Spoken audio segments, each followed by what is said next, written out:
جو بچے ماں کے پیٹ میں مار دیے جاتے ہیں، 1 دن کا ہو، 2 دن کا ہو، 1 مہینے کا ہو، 2 مہینے کا عمل ہو، جو بچے ماں کے پیٹ میں قتل کر دیے جاتے ہیں، اسقاط کر دیے جاتے ہیں، گرا دیے جاتے ہیں، قیامت کے دن اللہ تعالی اس بچے کو زندگی دے گا، اس کو زبان دے گا، اس کا ہاتھ، اس کے پیر اس کو دے گا۔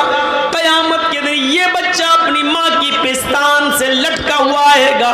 جاء یوم القیامہ ومعلق بین ثدیہا، بخاری شریف کی حدیث کے الفاظ ہیں، اللہ تبارک و تعالی اس بچے کو قیامت کے دن زبان دے گا، ہاتھ پیر دے گا، بولنے کی طاقت دے گا۔ یہ بچہ اپنے ماں کی پستان سے لٹکا ہوا آئے گا، اپنی ماں کا دودھ پی رہا ہوگا، اپنے ماں کی پستان سے دودھ کو چوس رہا ہوگا۔ پھر اللہ اس کو اجازت دے گا، آئے میرے بندے، تجھے کچھ کہنا ہے تو کہے، تجھے کچھ عرض کرنا ہے تو میرے سامنے عرض کر، تجھے کچھ بولنا ہے تو بول۔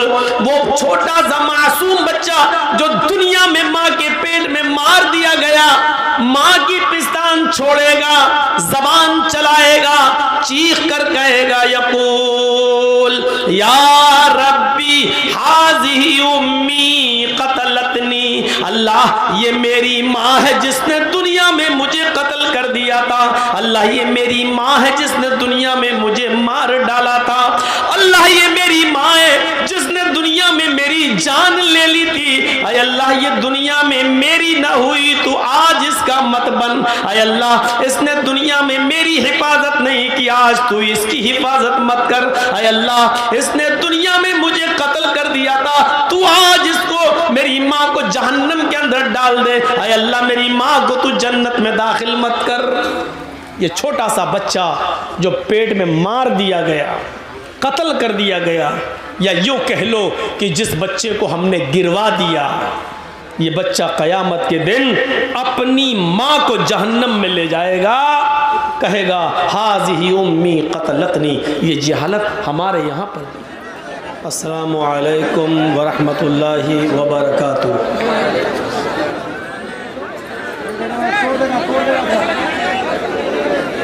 الحمدللہ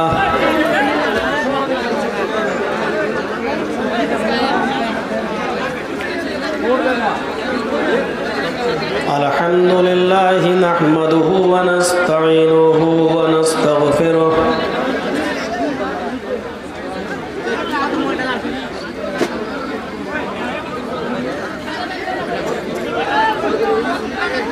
ونعوذ بالله من شرور أنفسنا ومن سيئات أعمالنا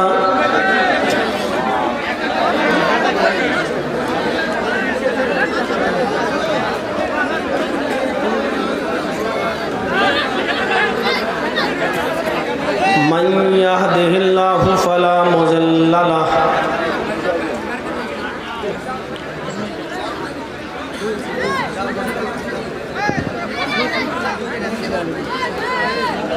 ومن يضلله فلا هادي له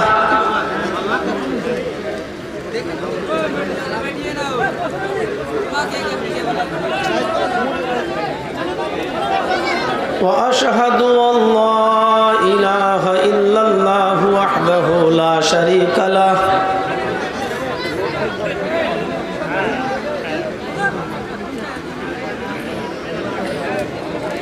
وأشهد أن محمدًا عبده ورسوله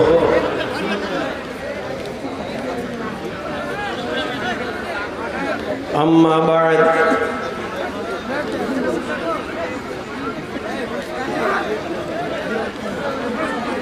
فإن خير الحديث كتاب الله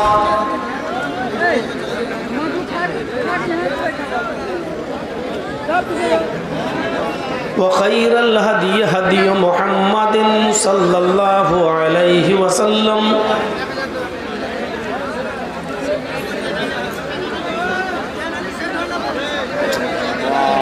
وشر الأمور محدثاتها وكل محدثة بدعة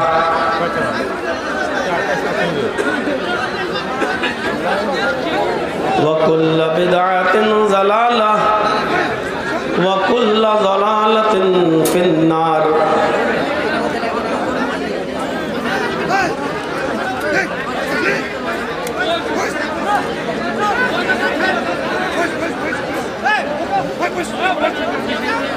أعوذ بالله من الشيطان الرجيم.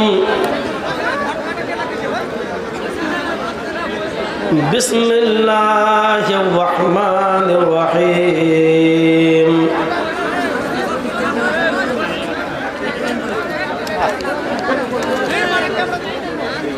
يا أيها الذين آمنوا ادخلوا في السلم كافة.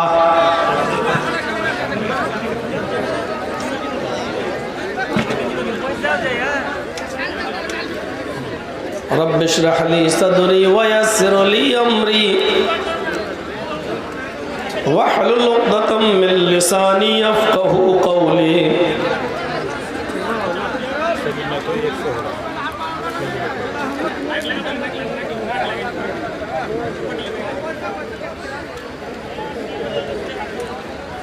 اس اجلاس کے روح رواں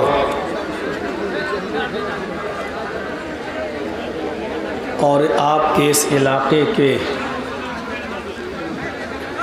نو نرواچت مکھیا جناب نعیم الدین یا نعیم اختر فیضی حفظہ اللہ مدرسے کے ذمہ داران، اس جلسے کو کرانے والے اور اس اجلاس کے ذمہ داران،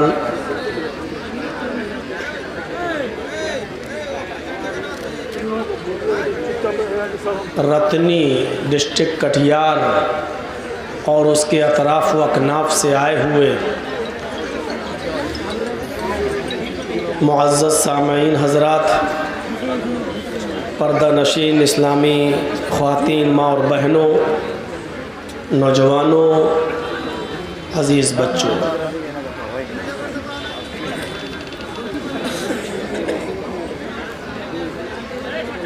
آپ نے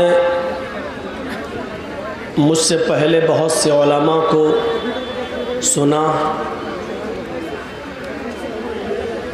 اور شام سے ہی یہ پروگرام آپ سن رہے ہیں. جس خاموشی کے ساتھ اور جتنے سکون کے ساتھ آپ نے ان کو سنا، آپ سے گزارش ہے کہ آپ اسی سکون کو اور اسی خاموشی کو بنائے رکھیے اور سنیے. اللہ تعالی ہمیں اور آپ کو سننے کی توفیق عطا فرمائے اور سننے سے زیادہ ہمیں اس پر عمل کرنے کی توفیق عطا فرمائے. آمین.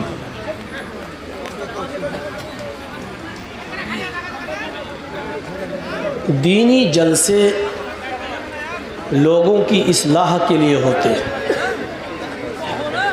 سماج میں، قوم میں، برادری میں جو برائیاں آ گئی ہیں، ان برائیوں کو ختم کرنے کے لیے جلسے کرائے جاتے ہیں. دینی جلسے اصلاح کے لیے ہوتے ہیں. معاشرے میں اور سماج میں جو برائیاں آ چکی ہیں ان کو ختم کرنے کے لیے ہوتے ہیں. اس لیے میری آپ سے اپیل ہے، میری گزارش ہے کہ آپ اپنی اصلاح کیجیے. اللہ رب العالمین نے فرمایا قرآن کریم کے اندر، اور اسی آیت کو میں نے خطبہ مسنونہ کے بعد پڑھا ہے، یا ایھا الذین آمنوا ادخلوا فی السلم کافہ.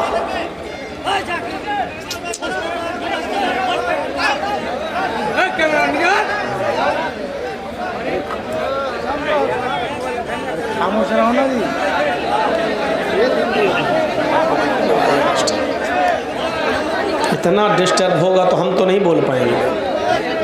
ارے بھائی خاموش ہو جائیے. میری عادت ہی نہیں ہے شور شرابے میں بولنے کی. بھائی ادھر سے جو لوگ کھڑے ہیں آپ لوگ ادھر ہٹیے یا بیٹھ جائیے. پیچھے والوں کو دقت ہو رہی ہے، آپ لوگ بھی ادھر بیٹھ جائیے.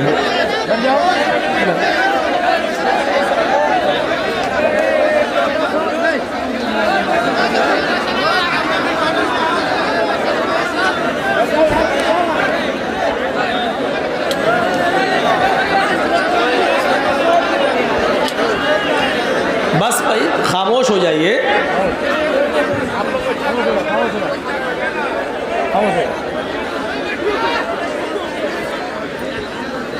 اللہ تعالیٰ نے فرمایا، قرآن کریم کی آیت ہے، یا ایھا الذین آمنوا ادخلوا فی السلم کافہ، اے ایمان والو، اے مسلمانوں، تم اسلام کے اندر پورے کے پورے داخل ہو جاؤ. وہ کون سا مذہب ہے جس کے اندر ہمیں اور آپ کو پورا کا پورا داخل ہونے کے لیے کہا جا رہا ہے؟ اور پورا کا پورا اسلام کے اندر داخل ہونا کیا ہے؟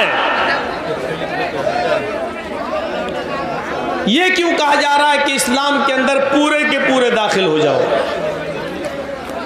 ہم اپنی زندگی پر غور کریں. پیدائش سے لے کر موت تک ہم غور کریں، کیا ہماری پوری کی پوری زندگی اسلامی سانچے میں ڈھلی ہوئی ہے؟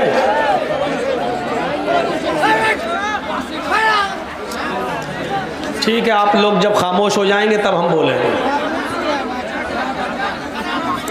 میری ہمت نہیں. اللہ کیا کرتے ہو جی؟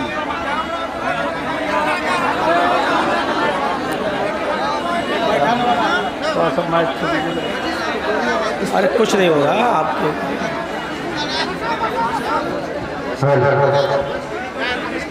آپ لوگ کرنے دیجیے گا جلسہ. ہلو، دیکھیے مجلس کے آداب کے خلاف ہے. آپ لوگ دوسرے کو ڈانٹنے کے بہانے سے جلسہ ڈسٹرب کر رہے ہیں.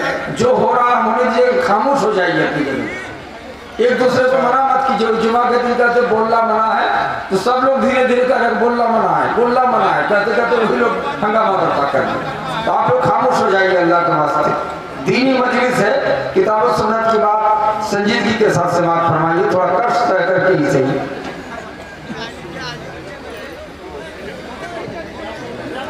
نہیں مانے،